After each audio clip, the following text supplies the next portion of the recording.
All right, how's it going? Welcome back to another video here in the series on differential equations.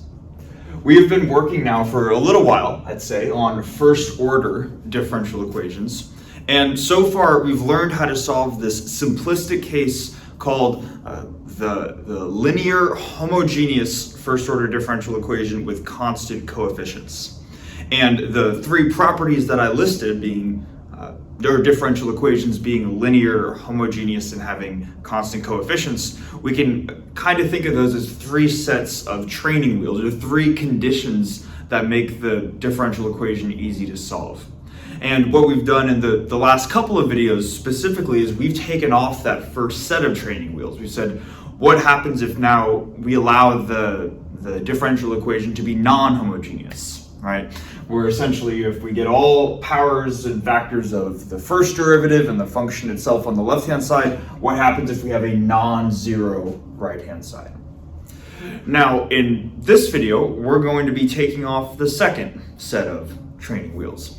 And then the second one that we're going to be looking at is the constant coefficients case. Now what we're going to be saying is, maybe let's suppose that we have a non-homogeneous differential equation, so kind of building off the previous videos. But now rather than, well, I guess the coefficients being constant, they're quite intuitively going to be non-constant, all right? So this video is going to get split up into two parts. The first is just what is the general technique that can be applied for solving these types of non-homogeneous equations with non-constant coefficients. And then the second half is going to be going through a specific example of solving differential equations, so we see how the I guess the machinery of all this actually gets applied. Because while it might make sense theoretically, I definitely think that examples are helpful. So first thing that we're going to do, just to get started, is we're just going to write out the form of a differential equation that has non-constant coefficients. Again, this one might seem relatively intuitive, this specific, I guess, generalization of differential equations that we're going to solve. But I think it's still important to first just see what does a differential equation look like when a certain condition is no longer satisfied. Because again, that was our starting point when we started to look at non-homogeneous equations. So I'm going to write that out right here, and then we're going to go through that together.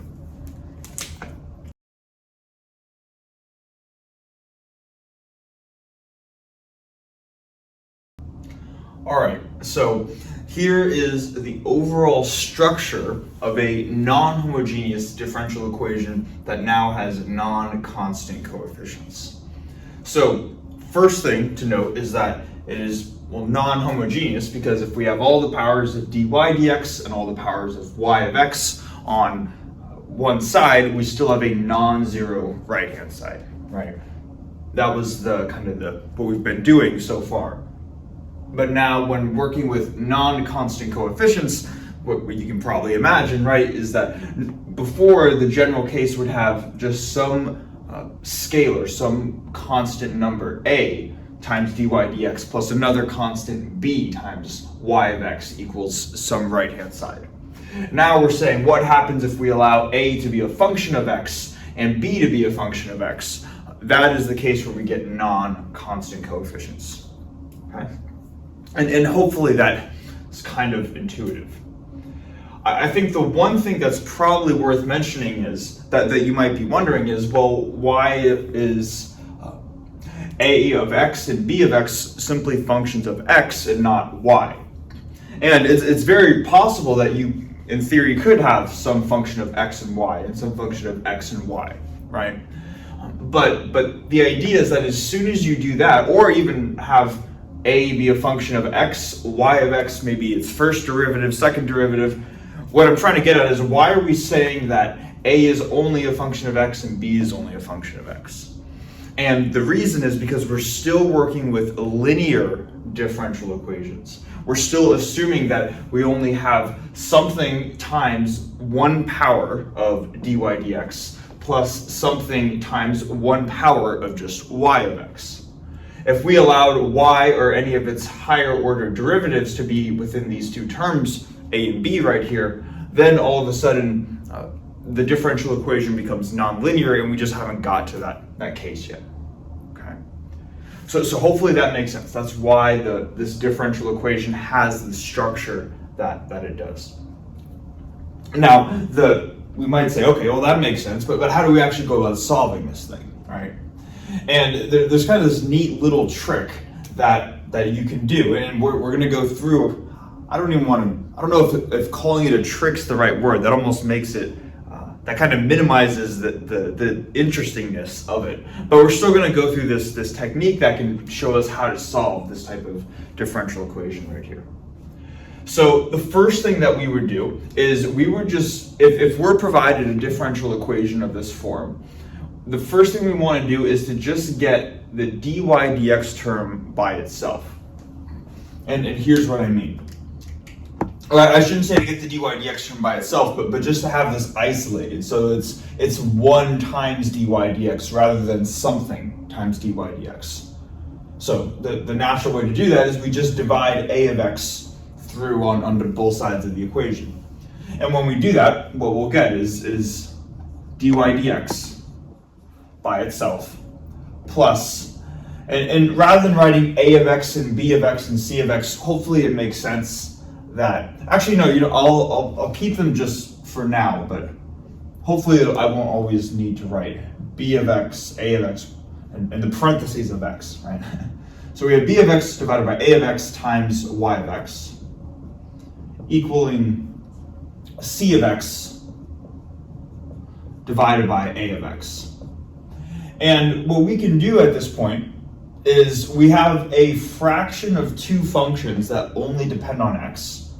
So you can imagine that if you divide something that depends on x divided by something else that depends on x, that resulting quantity will also be some maybe slightly more complicated quantity that still just depends on x. So what we could do is we could combine b divided by a into some new constant, or some new function of x, which we can call maybe p of x. And then same thing with here. So rather than having c divided by a, we can call this something like q of x. So if we do this, then our differential equation gets simplified as follows. And I think in order to go from left to right, I'm going to write out this differential equation now over here. So we have dy dx by itself plus p of x, this new function of x, times y of x equals q of x. All right. And this would be something that you are actually doing when solving this differential equation, because again, it's probably going to be provided like this in the general case. First thing that you would do is to just get the constant 1 times dy dx as your first step. Okay. Now, what we're going to do here is this interesting thing. We're going to multiply both sides of the equation by yet another function of x. There are so many functions of x going around, right? But the Dexter in his notes calls this function mu of x, the Greek letter mu, mu. So if we do that, we're going to get mu of x times basically everything. So mu of x times the first derivative plus mu of x, p of x, y of x. And I think after this, I'm going to stop writing parentheses of x, but equals mu of x, q of x. Okay. And actually, you know what, let me just even simplify this right now. This first term I can rewrite as mu times y prime, where prime denotes the first derivative. And then for this second term right here, I'm just going to write this as mu times p times the function itself, y, equals then our right-hand side, which I'm going to write as mu times q. Okay. Now, what we're going to do here is rather than just call mu some general function, we're going to say that this function mu satisfies a very specific condition. And that condition is that the derivative of mu, because after all, mu is a function of x, the derivative of mu is equal to some very specific quantity. So d mu dx is going to be equal to this thing in parentheses right here. It's going to be equal to mu times p. And the first thing that we're going to do in this sort of technique for solving these types of differential equations is we're going to solve for what this mu function needs to be. And that's going to be the process of solving this type of differential equation right here. Now, technically, you could say that this is a nonlinear differential equation, and that might initially make us nervous, but hopefully we can kind of just look at this and say, it looks like I can perform a technique that we've already talked about, or what we're already familiar with, which is separating variables, right? Because now in this case, my independent variable is x, and my dependent variable is y, or mu, right? So I can get all the factors of mu on one side and all factors of x on the other. So let's do that, right? If I were to divide mu over to the other side and multiply dx over to the right-hand side, here's what I'm going to get. I'm going to get d mu divided by mu equals p times dx, like this. And if the goal is to solve for mu of x, now this is just a matter of integrating both sides, right? Now, we might be asking ourselves, well, what's different up until this point? The main thing that's different here is that p is no longer just this constant. It is defined as some general function of x, specifically b of x divided by a of x. But if we're keeping this very general, we're not going to know what b of x and a of x are in the general case. They're just some function. So we don't know the specific form of p of x unless we're explicitly provided with it. So what that tells us is that we have to solve the integral of some general function of x in the integrand. And simply, we can't do that unless we know the specific form. So what I'm going to do is, rather than try to manipulate this somehow or modify this, I'm just going to say that once you have your function p of x that you obtain by taking b divided by a, that's just what you would plug in at that point. But there's not much else we could write up until here. We can, however, manipulate this left-hand side. We know what this integral should be. This should simply be d mu divided by mu, or if you integrate 1 over mu d mu, I should say, that's just going to be the natural log of the absolute value of mu. So we have the natural log of mu is going to equal this integral right here. And then if we want to get mu by itself, we just exponentiate both sides. So and hopefully we can see this down here, if I take the exponential of the left-hand side, I'm going to get mu of x. And that's what we're looking for as a first preliminary step, right? And that's good. And then for the right-hand side, I need to exponentiate this thing right here. And this might look a little bit odd if we haven't seen this before, but just hang with me for a second. We're in order to take the exponential of this side, we do exactly what you would initially imagine you would do. You would take your exponential function e and raise it to whatever this thing is. So e is raised, in this case, to an integral. So we have e raised to the integral of p dx, like this. Okay. So again, it might it might look weird if we haven't encountered this before, but hopefully this doesn't seem like, when we really think about it, right? If we're given e raised to some integral, we're just asking ourselves, e is raised to what? Well, that we need to just solve the integral first, and then once we've solved the integral, then we plug that into the exponent here for the exponential function. So that's our kind of first preliminary step in solving this type of differential equation. We've defined some function mu, and now we said, well, what does it equal? Well, this is what that mu function equals. All right, cool, right? but that doesn't really tell us how to solve this thing, because after all, the solution to this differential equation is going to be of the form y of x equals something. So how do we get y, which is our overall goal, right? And And that's where we're going to kind of use our knowledge with how mu is defined. So I said at the very beginning, we specifically defined mu such that its derivative is equal to mu times p. And the reason for doing that is because with this equation right here, rather than writing mu times p, I could just replace this with mu prime, right? Or the derivative of mu.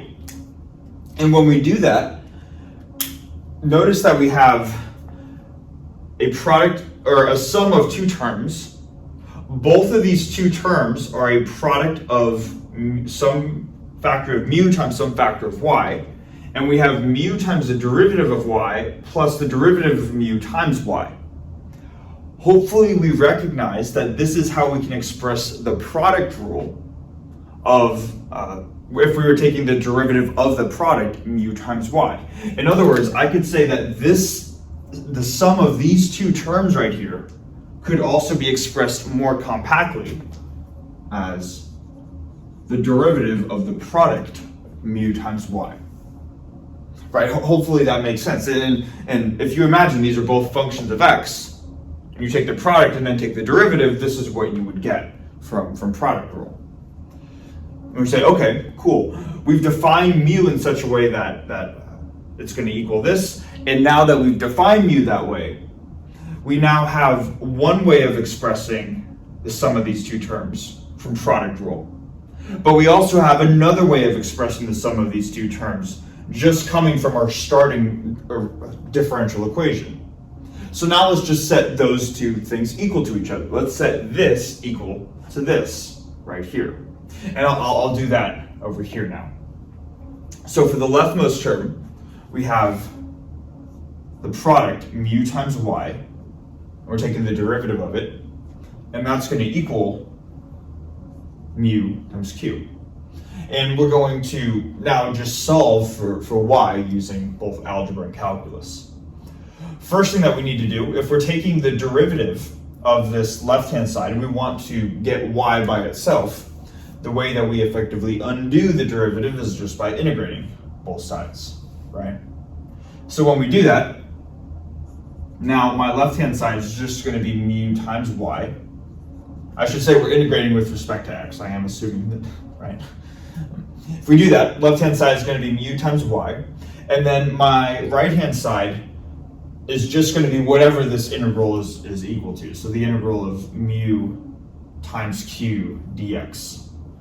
And then it's just a matter of dividing mu over to the other side, and then we get that y is equal to 1 over mu times the integral of mu times q dx. All right. And that is the general technique that can be used to solve for a differential equation that has non-constant coefficients.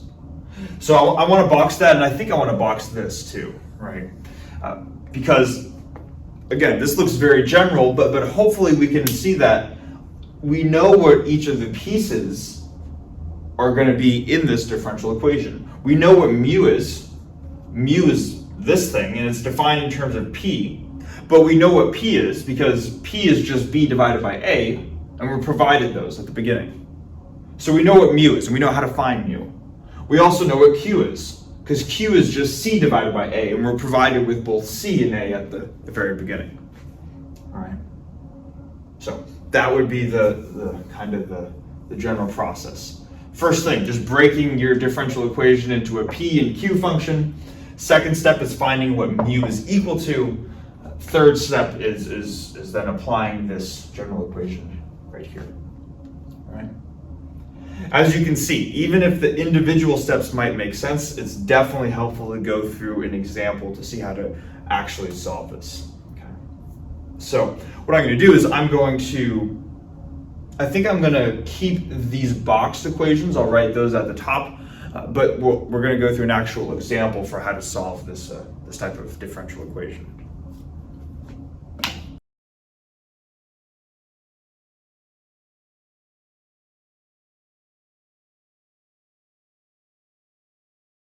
All right, so to finish off the video, we're going to just look at an example of a a first order differential equation. It's non-homogeneous, and we see now that the coefficients are no longer constant, and we're going to go through that process to see how can we kind of utilize what we just went through in the previous whiteboard. All right, so sort of a three-step process. First thing that we want to do is we want to get the derivative term, quote unquote, by itself. We want to get 1 times dy dx. And the way that we do that is we just divide x we divide x through the entire equation. So when we do that, we're going to get dy dx plus, now I'm going to have 1 minus x divided by x times y equals 1 divided by x on the right hand side. So that would be step 1. And then at this point, this allows us to determine what p of x is and what q of x is. And now, once we've done that, it's just a matter of really applying these equations. We say, okay, well, what does the solution need to be? Well, the solution is this thing right here, where it depends on mu and q. Well, what's mu? Mu is going to be this thing. So let's now apply the second step in solving for this mu function. So we'll do that right here. It says that mu of x is going to be the integral, or not the integral, it's going to be the e raised to the integral of p of x dx. Now what is p of x? It's this quantity right here, 1 minus x over x dx. So mu of x is e raised to this thing.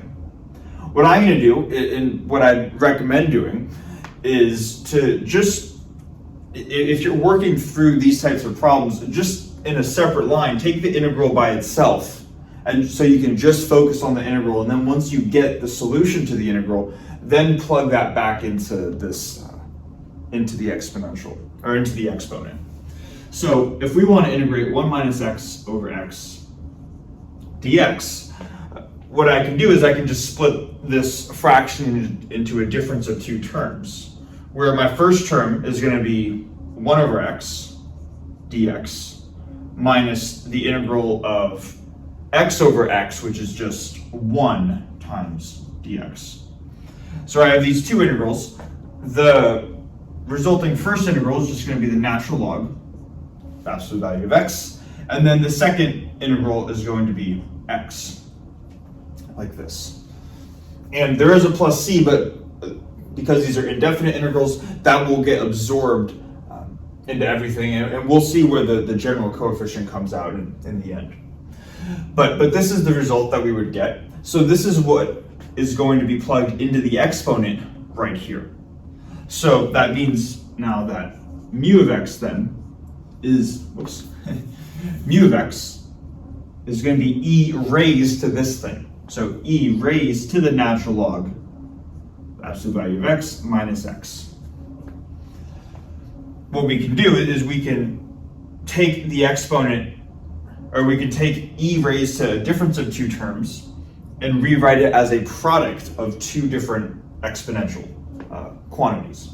The first one being e to the natural log, the absolute value of x, and then e to the negative x.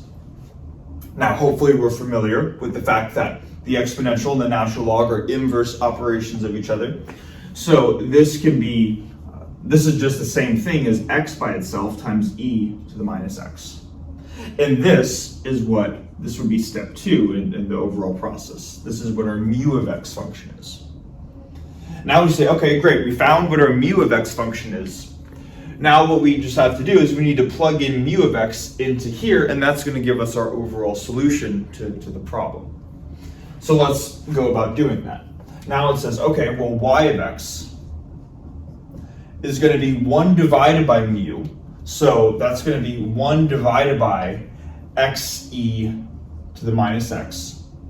And again, we want to be very careful here with this equation. We don't want to cancel the factor of mu here in the numerator and then mu here in the denominator, because this is inherently outside of the integral, while this is inherently inside the integral. So you can't just bring this in and then say that this is the integral of q of x, right? So we have to leave this outside the integral, then we have our integral sign, still an indefinite integral. And then to write out the integrand, we need to write out mu, which is this quantity, so x e to the minus x. Then we need to write out what q is. Well, q is defined right here, so that's just times 1 over x dx, like this. And now it's just a matter of solving this integral. So within this integral, I have a factor of x here and a factor of x here. Those cancel. And that leaves me with 1 over x e to the minus x, integral of e to the minus x dx. And then again, because we're integrating with respect to x, the quantity e to the minus x is not a constant, so that's what prevents us from canceling this factor of e to the minus x with this factor of e to the minus x. So if we integrate e to the minus x as an indefinite integral, we're going to still have this x e to the minus x in the denominator. And in the numerator, we're going to have minus e to the minus x, because that's the integral of this. But then because this is an indefinite integral, then we're going to have our plus c right here. So y of x would equal this quantity. And in this specific example, there weren't any initial conditions that were provided, but you can imagine if you were provided some sort of initial condition, that then this is the point where you would plug in that initial condition to solve algebraically for what the value of c would need to be to get you your specific form to the solution for the differential equation. Okay. But yeah, hopefully that makes sense, kind of just a standard process. And it's really not too bad. You just got to learn what this technique is, and then it's just a matter of applying it, right? So yeah, this is kind of interesting for me. This feels like a significantly shorter video, at least while I'm recording this. This doesn't feel like this has gone on very long. But that's one of the nice things about making, I guess, quote unquote, lectures online is there's no time limit on these things. I can make them as long or as short as I want. And that's all I really have to say on differential equations with non-constant coefficients. So yeah, hopefully that makes sense. Thanks so much for watching, and I will see you guys in the next one.